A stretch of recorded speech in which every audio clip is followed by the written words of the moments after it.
Welcome, today we're diving into the world of perfect and passive infinitives in English grammar. These forms can seem tricky at first, but with some clear examples and explanations you'll master them in no time. Infinitives are the base form of a verb usually preceded by to like to stay or to buy. But when we add perfect or passive forms, the meaning changes. For example, to have stayed shows a completed action, while to be invited puts the focus on the receiver of the action. Let's break down how and when to use these forms, starting with some common examples you might see in everyday English. Perfect infinitives are used to express actions that have been completed before another action or point in time.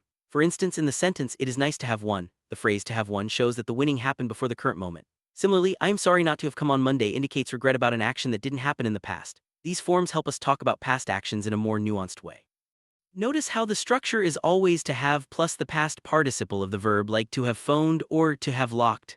Understanding this pattern will help you recognize and use perfect infinitives correctly.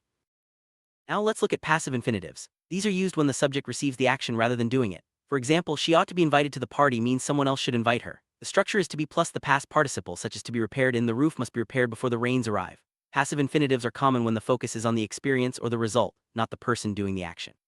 By mastering passive infinitives, you can make your English sound more natural and precise, especially in formal or written contexts.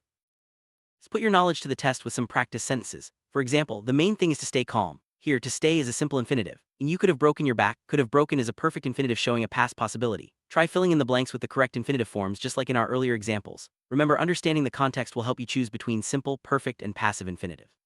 Keep practicing, and soon these forms will become second nature in your speaking and writing.